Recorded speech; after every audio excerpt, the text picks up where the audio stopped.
The Halo universe is filled with wonder, mystery, and fascinating discoveries around every corner. With so much to explore, four friends decided it was about time that they boot up their consoles and discuss this universe that has grabbed their attention since childhood. JumperScape Audio kindly welcomes you to join them in the library.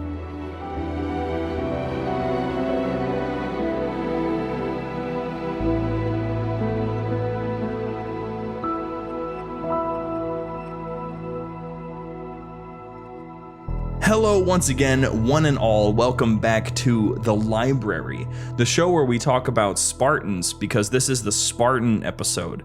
We don't talk about other things this week because we're just talking about Spartans this time. It's just the Spartans. That's it. Don't expect anything else. You can go back to other episodes if you want. You can go and check out the ones in the future. You're probably going back and listening to this later on. It's fine. This week is Spartans. I just feel the need to clarify that to you, Stacy. Okay? Now, gentlemen, real quick. We already got a little bit of a taste of it from me and Shane, but I need to know who your favorite Spartan is going forward.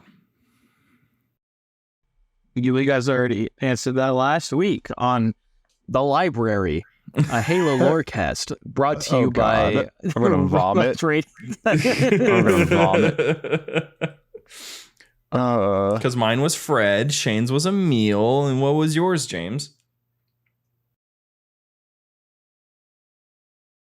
Best Chief. What did you say? Well, yeah, that's scared me. It caught me off That guard. actually just messed with me a bit. I was like, I thought he lagged out. I'm like, I was going to the Discord to see what the heck was happening. And he said, Meds Chief. Just all of a sudden in my freaking brain, like that wasn't even just in my ears. That was super loud. Injected into my veins. Good. Okay, Spartans. They're a simple topic. There's nothing really complicated about them. There's nothing horribly like controversial about their sheer existence. Surely not. I'm lying in this current moment. There's so much controversy about the sheer existence of the Spartans, and we're going to go into why, because it's necessary. So, first and foremost, you guys knew that the Spartans weren't the first ones, right? What do you, wait, what do you Run that by me again? Yeah, what do you mean? There was something before the Spartans. Are we talking about Orion or Thermopylae, like the Spartans of the 300? Like, Oh my god. He just whipped out the actual history on me. Now I'm talking about Orion. We could talk about Thermopylae if you want to. I mean, it's important. I'm heavily unprepared. Well, I mean, it shouldn't be any surprise that, you know, Spartans would start training their children. What was it? They would start training them at 7 years old. And the Spartans started training when they were 6, roughly. It's a good time. It's real. No, Orion was the first one. Orion was a early idea established in 2164 to create, you know, stronger and better soldiers, but didn't really work all that well because it was old. I mean, it's only 2164. I mean, we barely broke out of the iPhone. You know what I'm saying? But in 2491, just a little bit later, we finally figured it out. So the Colonial Military Authority decided to relaunch Orion. And when they did that, it worked out pretty well. Basically, they pulled some volunteers from UNSC Special Forces, and they wanted to do a little bit of a test. So they did this thing called Operation Charlemagne. Basically, we had some colonial secessionists, and they were attacking Eridanus II, where John is from. And, you know, a lot of people were dying, and so this had to be put to a stop. So they deployed the Orion soldiers. They were able to do this mission without even being seen, and it was a very, very big success. But the problem was that Orions were still too expensive. They were too pricey for what they were, and so the Orion units were just they were reassigned to other forces across the UNSC, including Johnson, just made into a army guy. Hi there. Editing Austin here. As I'm putting this episode together, I realized that I basically said that the Orion project happened in the late 2100s and that Johnson was connected to that.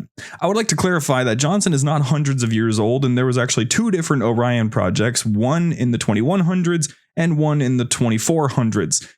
So my bad. Continue on with the show. But then we get into the real stuff, the stuff that we all know and love, the Master Chief stuff, the questionable young Dr. Halsey doing things for the sake of humanity that may or may not be morally justifiable sort of stuff. You know what I'm saying? Which this is a major part of the conversation that I wanted to get into, is the morality of the Spartan program, because there are 3 different levels to the Spartan program that touches on various levels of morality. It's not so much like what the Spartans went through that I wanted to talk about or what they've accomplished, but it's mostly just that moral standing. So I'm going to cut it up into sections. Basically, we're going to touch on the 2s. We're going to touch on the 3s, and we're going to touch on the 4s. And then we're going to go back and we're going to kind of like do a little compare and contrast, basically. So for the 2s, they were basically, Halsey had handpicked a bunch of children that would be good candidates, like perfect genes that were the most likely to survive augmentation, because I don't know if you know about augmentation. It has a very high casualty rate. No way. How could they do such a thing? It didn't really work on humans very well. Orion worked well enough, but if you really wanted someone to be capable of using the augments they were given, they had to literally grow into them.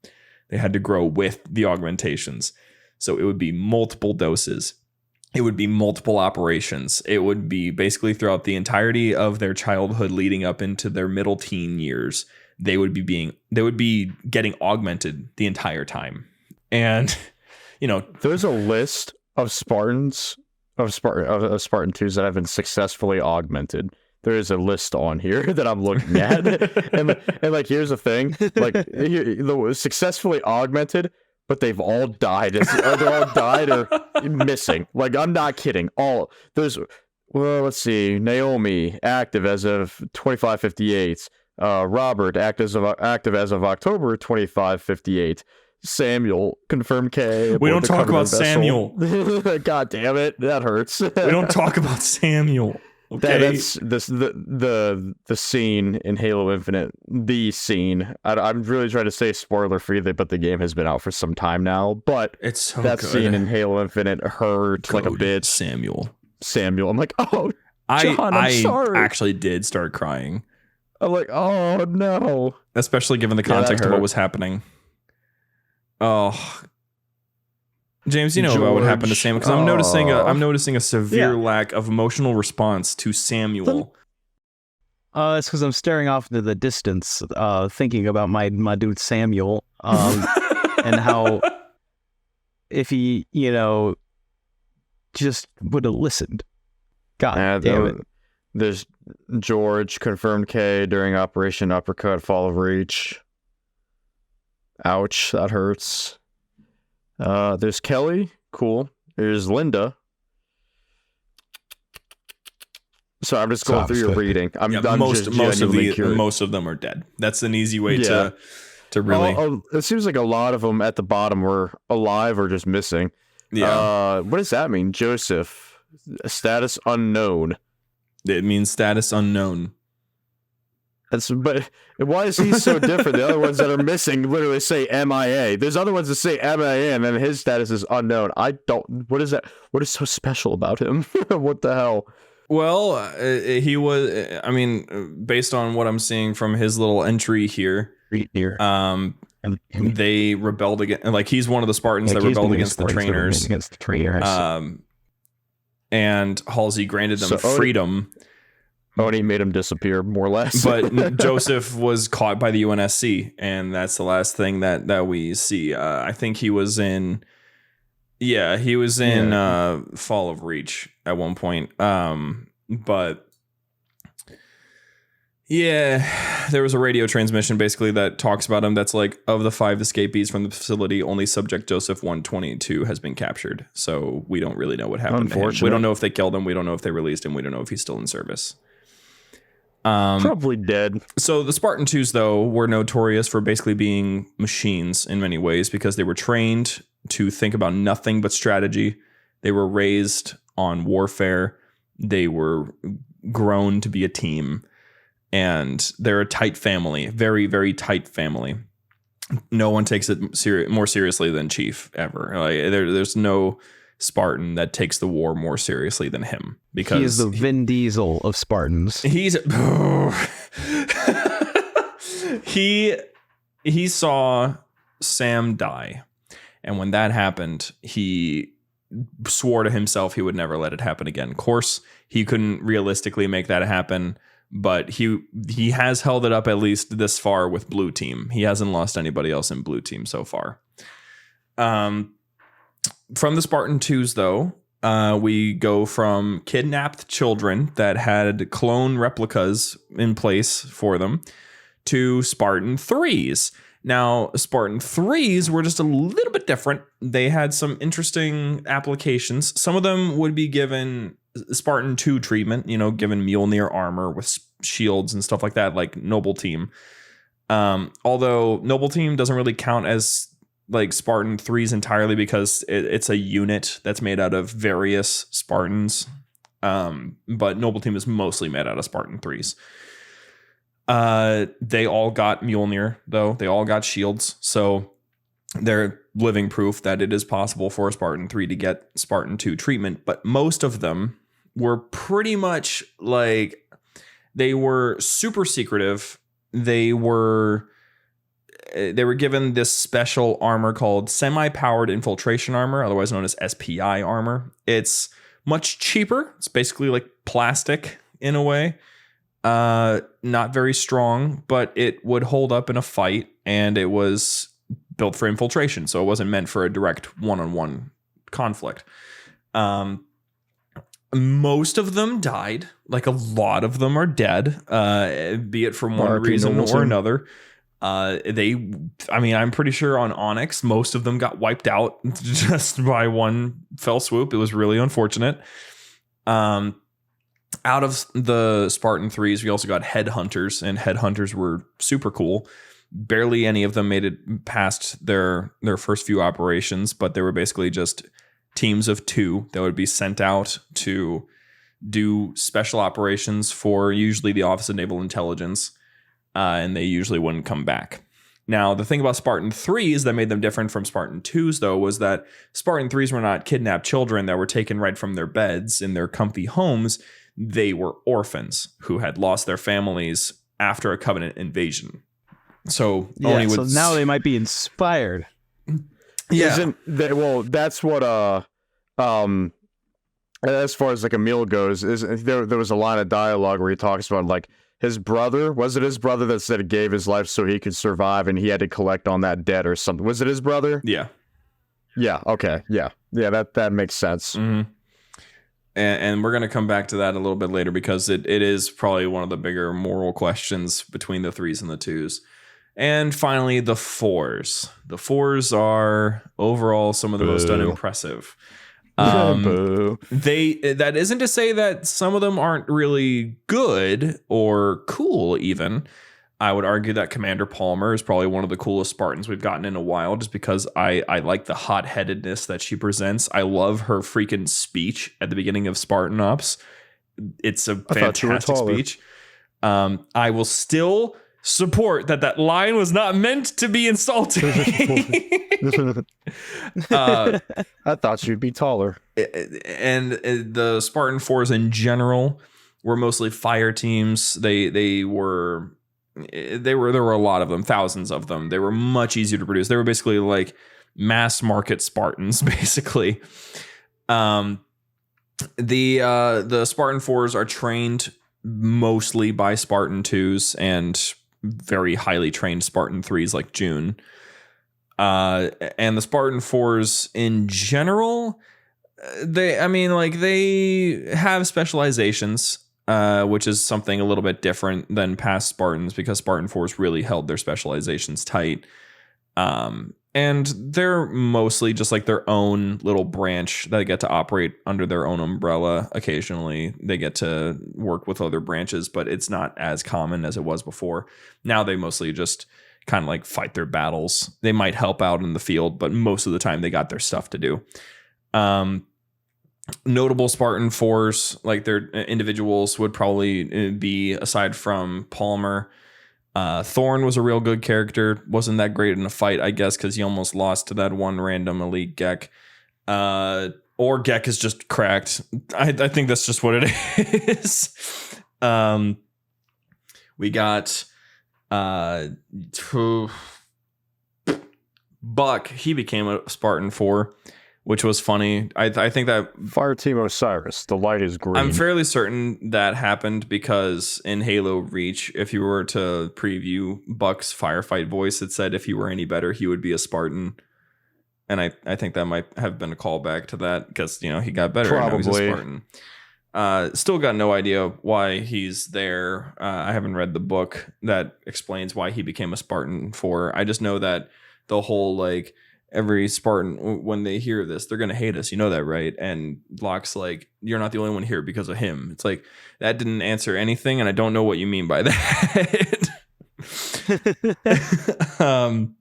So Spartan 4s, not children when they're recruited. They are basically volunteers.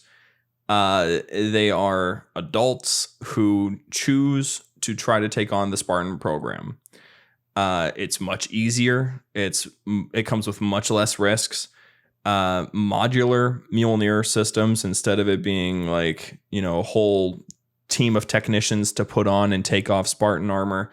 Now you just step into a neat little machine that puts it all on for you. And overall, it's a much easier life than the past Spartans. Now, when we get into the morality stuff, this is where I think most of our debate will be held, because this is like a big deal.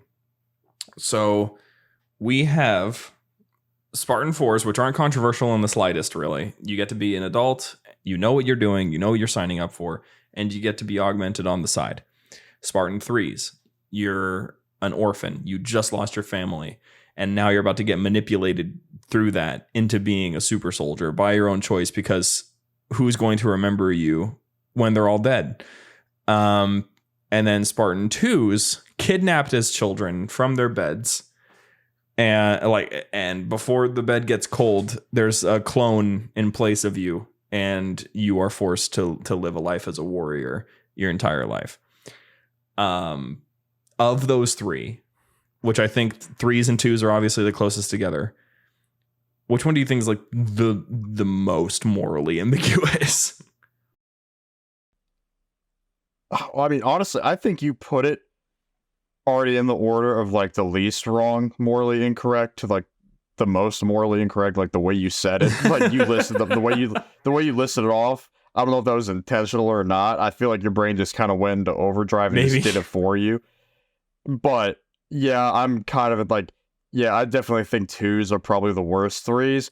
I kind of understand like what the deal is, but I mean, there's like a meal like it's just literally out for Covenant blood because it took they took his brother and his family, so it's just like and I'm sure there's other Spartans out there like him that had a similar mentality, like, yeah, my family's all dead, I don't have anywhere to go, I might as well sign up and start kicking ass and taking names, and I don't necessarily see a problem with that. Granted, like, yes, the UNSC probably did use it as propaganda and a way to manipulate them, like, hey, you know, you can come get your revenge if you come kick ass with us, you know, you might die, but we're not going to tell you. Like, I definitely think that's in the middle, but I don't think anything tops being stolen from your family and being robbed of your childhood and your own life and your own free will. But who's also to say that the Covenant just straight up doesn't glass your shit as soon as you leave the womb? Like, you know, the Covenant's going planet to planet, you know, just ransacking everything. Like, there's probably Spartans out there who probably got taken by Oni, and then like shortly after there's corvettes in the sky just turning everything into glass. And like it probably did save them, but I mean that doesn't justify kidnapping children. Well, James, your favorite story has a lot to do with manipulation. Is your stance similar for the threes, or is it the opposite? It's hard to say, because you are manipulating these orphans into joining your little Spartan club, and also they had the highest mortality rate out of all the Spartans, so you're also using them as, suicide machines. Hold on, I'm gonna pause for a second. I can just imagine like someone walking in, like James, let's say your family walked in while you were doing your like talking about this, and like, this is a Halo podcast. Like, orphans, suicide missions, propaganda. This sounds like modern day America. Dang. Oh my god. Very funny. Okay, continue. As you were saying.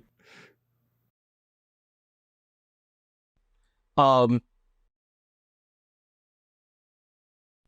sorry, I totally killed your train of thought. Yep.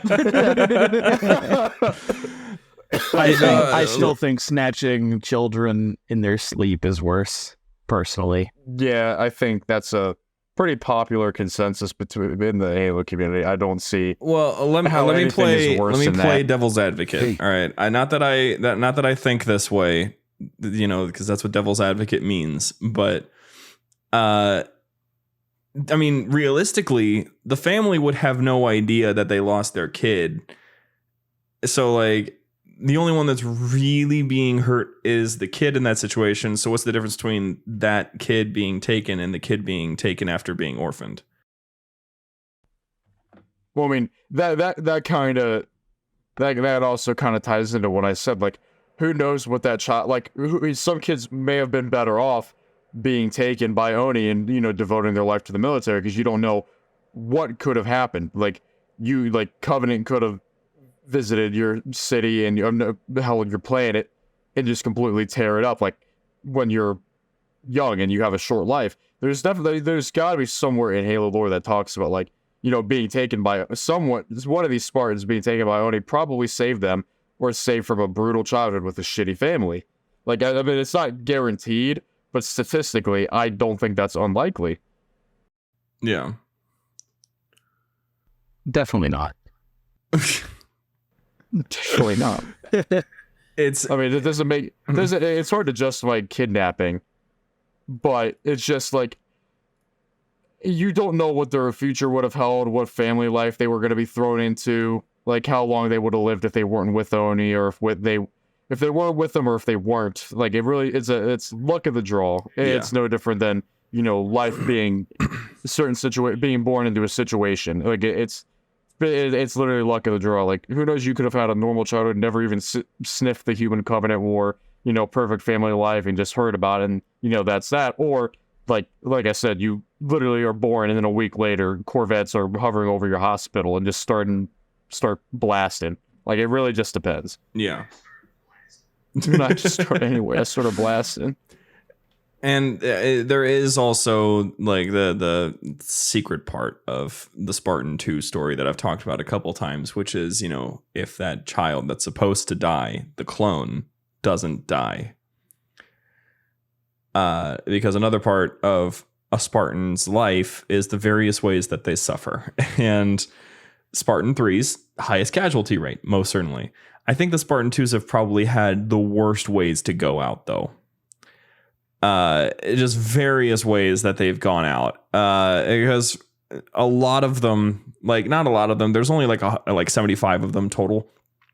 But like the Spartan who, I can't remember what her name was, but she, I mean, like, no, I'm thinking of someone else. There was a Spartan, a guy who killed himself. Like, there's quite a few of these Spartans who have just straight up shot themselves. And it's usually because like one of them would find their clone, and they would be like, this thing got to live this life without me, and they can't handle that. And so it's a brutal thing to see because these Spartan 2s are not just like, it's not just like with the 3s, like they're getting mentally manipulated, sure, but Spartan 2s are getting straight up broken down. I hate saying it this way because I hate giving any acknowledgement to it doing anything kind of right, but in the Halo TV show, this is already off to a terrible point. hear me out. I'm hearing you out. I'm hearing you out. Hey there, Halo fans. Don't go anywhere. We'll be back with our friends right after these messages.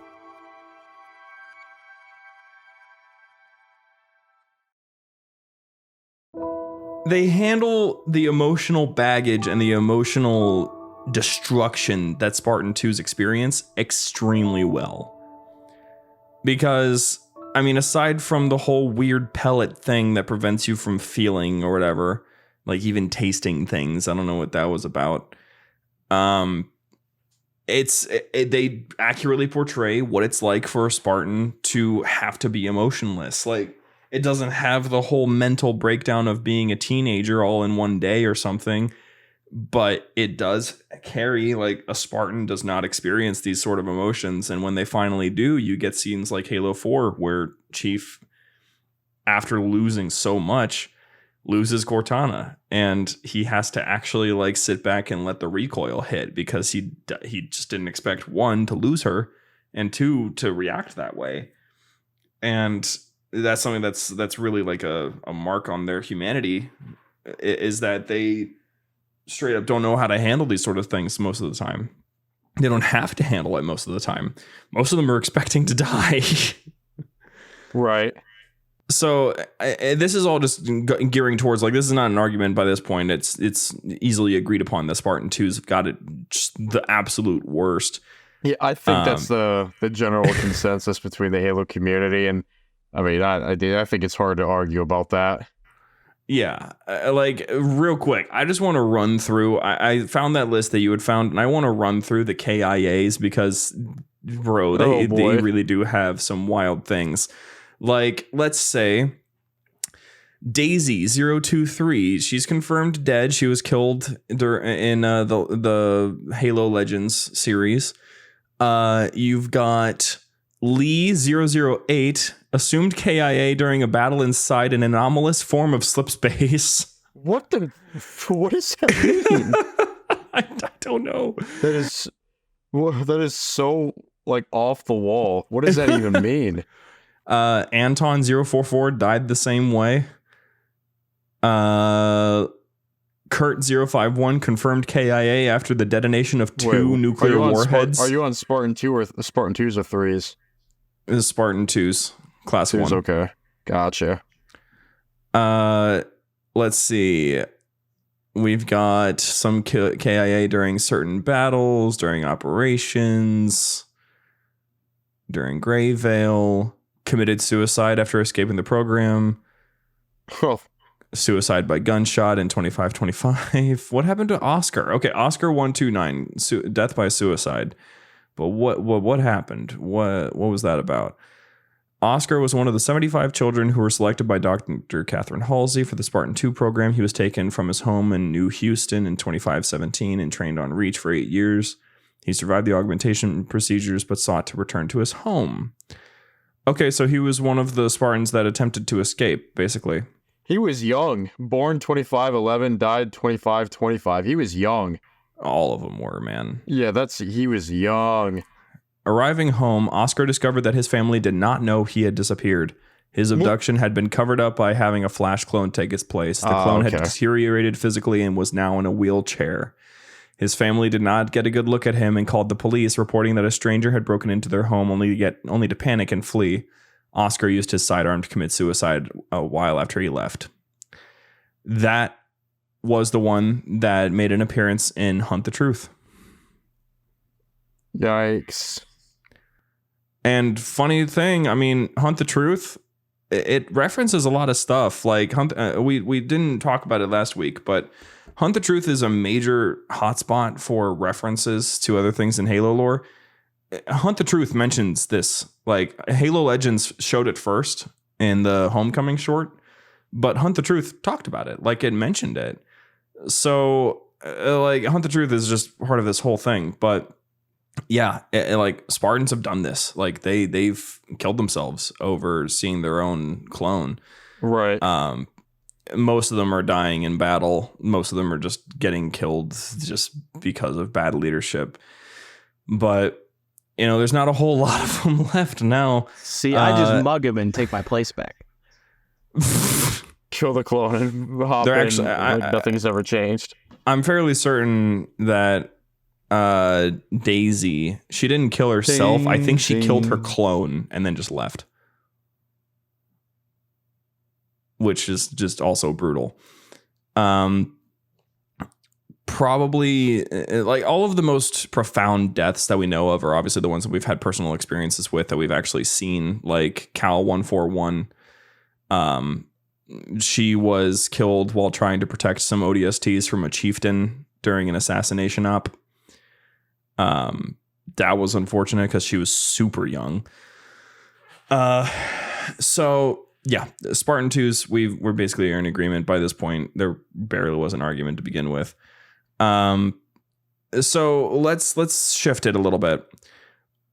Aside from the fact that Spartan 4s are adults, where are they falling behind in terms of being Spartans? Because Halsey does not believe that Spartan 4s are Spartans, although she is quoted in saying some are closer than others. I think when she says that, she's referring more towards like, hold on, I'm about to sneeze. 1 second. Go for it. You got this. I muted myself. Yeah, I muted myself. What? Why are you so disappointed? I muted myself.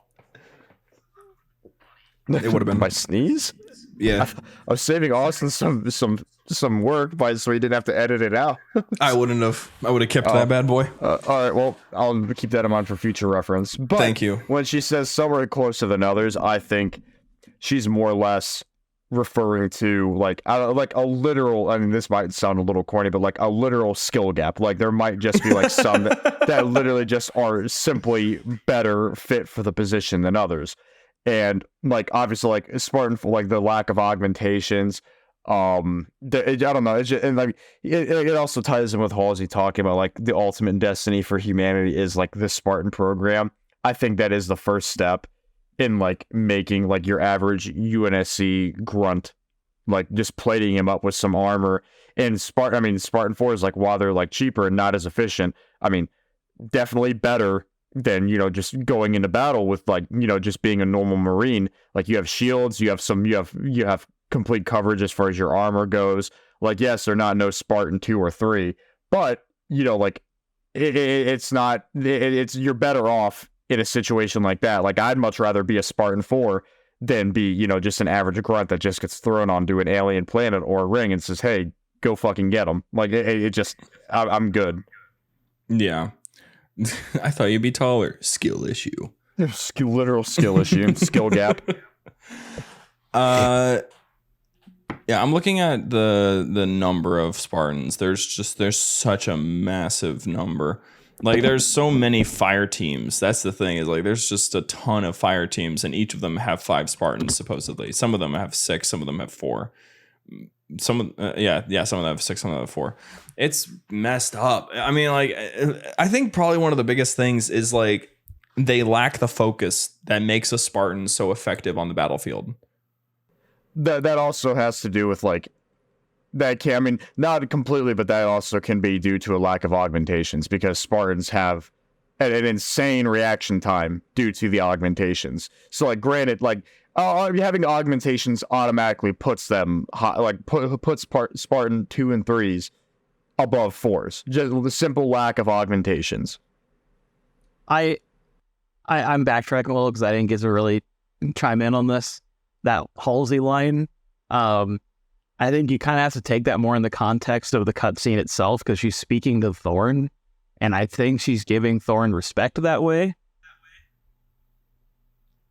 Oh, so you think that she's addressing him? That's more or less what I meant. Yeah, that's more or less what I mean. It's just like there's literally a skill gap between certain Spartan forces. There's some that are just made for the position, like Thorn. Like there's just some that are closer to more authentic Spartans just because of how, you know, well-rounded in combat that they are. Like, I think it's literally her saying, like, yeah, some are good, some are not, but, like, you know, at the end of the day, this is the destiny of the UNSC and humanity, and our fighting force is, you know, the Spartan program, and that thing that's, like James said, giving, you know, the ones that are actually able to, Thorn, for example, like, the props that they deserve, not undermining them.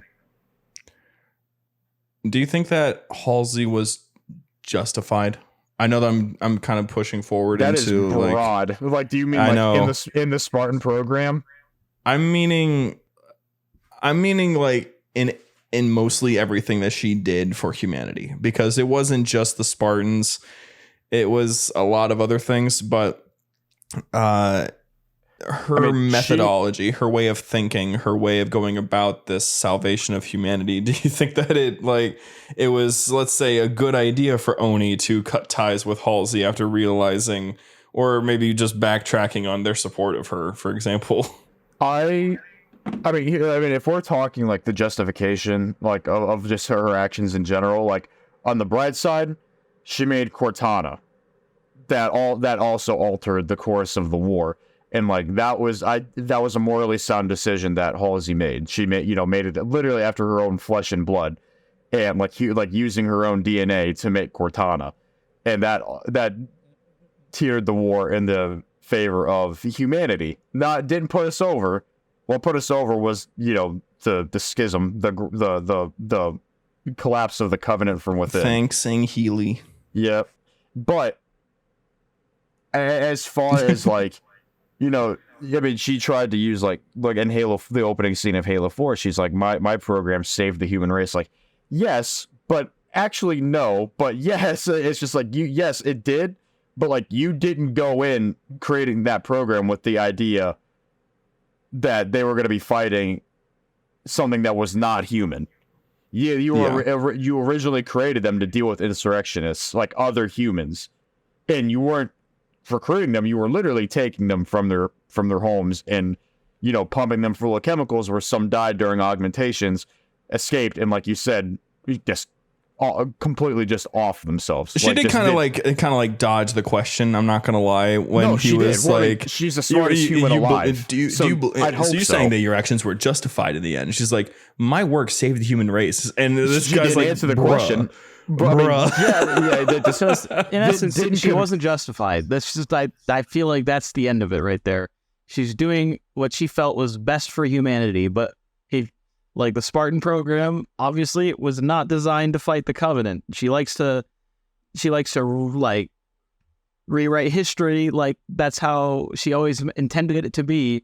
But in the end, she did use it to crush human rebellion. Like, that was the pitch. Like, it's...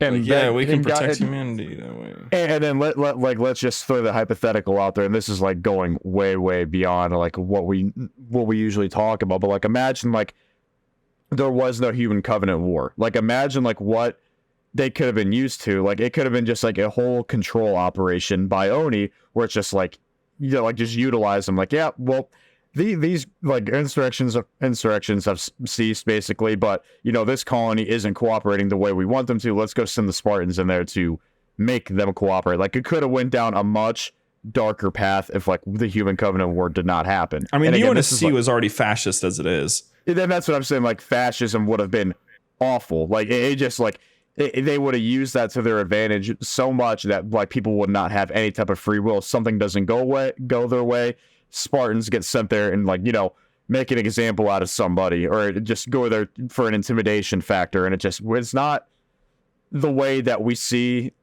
the Spartans in game and all that stuff. Like, you see them as these heroes that go in, you know, die a glorious death on the battlefield, saving humanity. But like, it could have went in such a darker direction if the human covenant war just did not happen.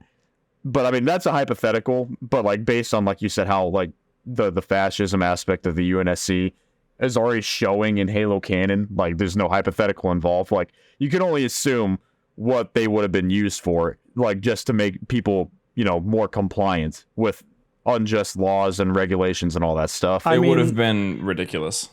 This might be going a little too deep, but like if you think about it, I have no sources to back this up. I could be wrong, but the very concept of the super soldier was born in Nazi Germany.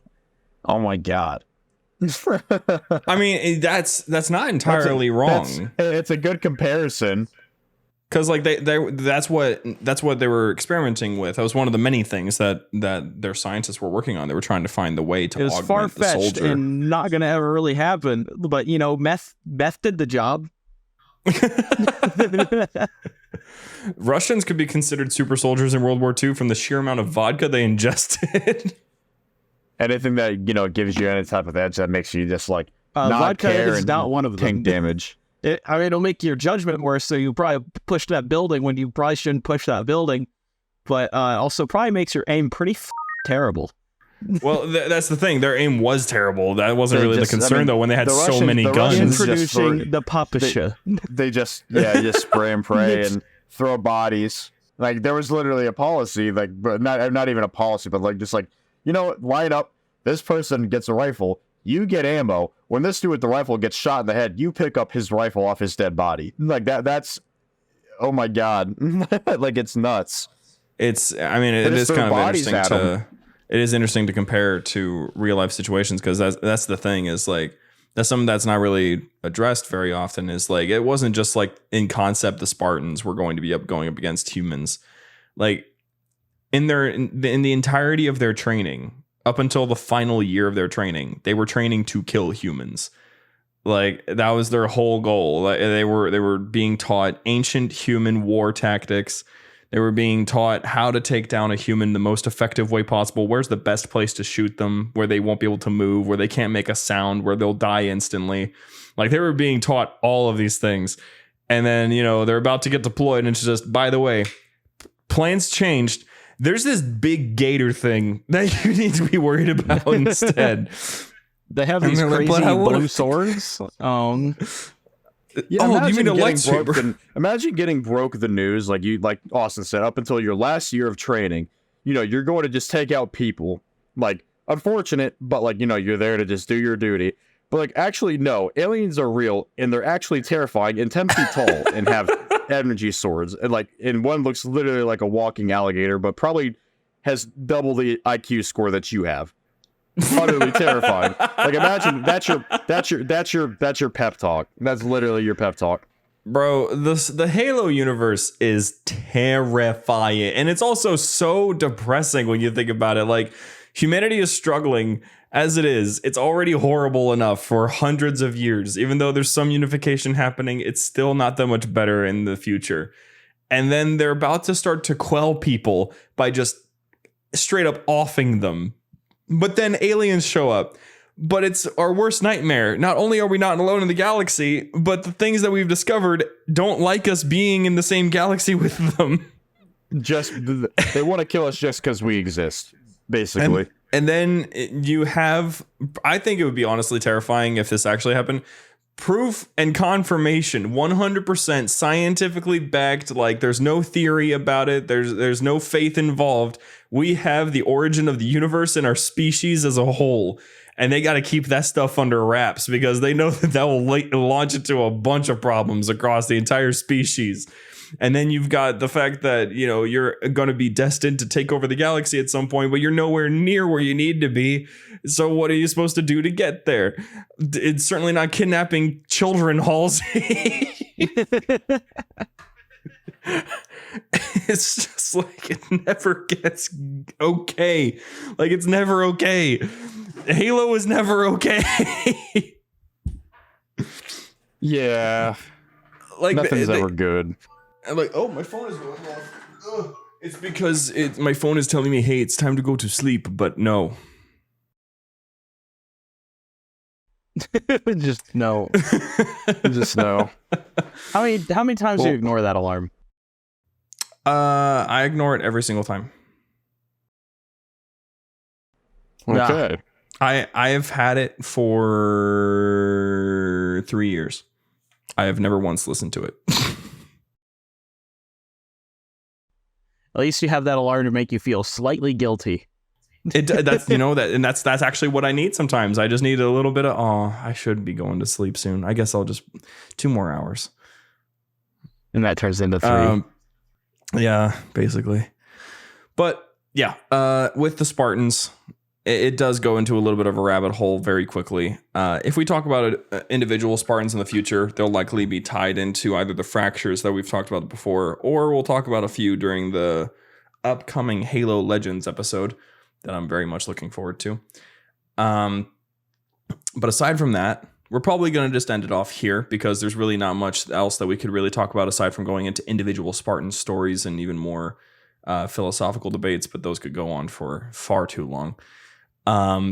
Unless that's just what you want, but you got to tell me that in the Discord. You see, we have a Discord called discord.gg/JumperScape. In that Discord, we have a Q&A section. We actually answered the Q&A section last week, and I'm not seeing y'all showing up. I'm not seeing y'all pulling through for me. So what I need you to do is to go there and enter a question. I don't care what it is. I'll answer it. They'll answer it. I'm going to make them answer it. And get active. Get talking to the other people in here. Play some Halo with some good friends, because there are a lot of people in here. There's a couple special guests even that you might recognize from places like YouTube. And so if you join in, you'll have a great time. I'm guaranteeing it. But if you want to support us even further, you can go to patreon.com/JumperScape. We have early bird specials still available for the Terminals after show, which we're going to be heading off to here in a little bit. Otherwise, we thank you so much for listening. Next week, we're going to be talking about something that I've been very much looking forward to talking about, because I just freaking love talking about them, because there's even more moral ambiguity involved: artificial intelligence as a whole. Woo! AI. It's gonna be fun. Precursors, Implications, humans, the banished, relatable to the real apparently. world. So we're going to be going into that next week, and we're looking forward to having you there with us. Thank you so much for listening, dear listener, and we'll see you next week.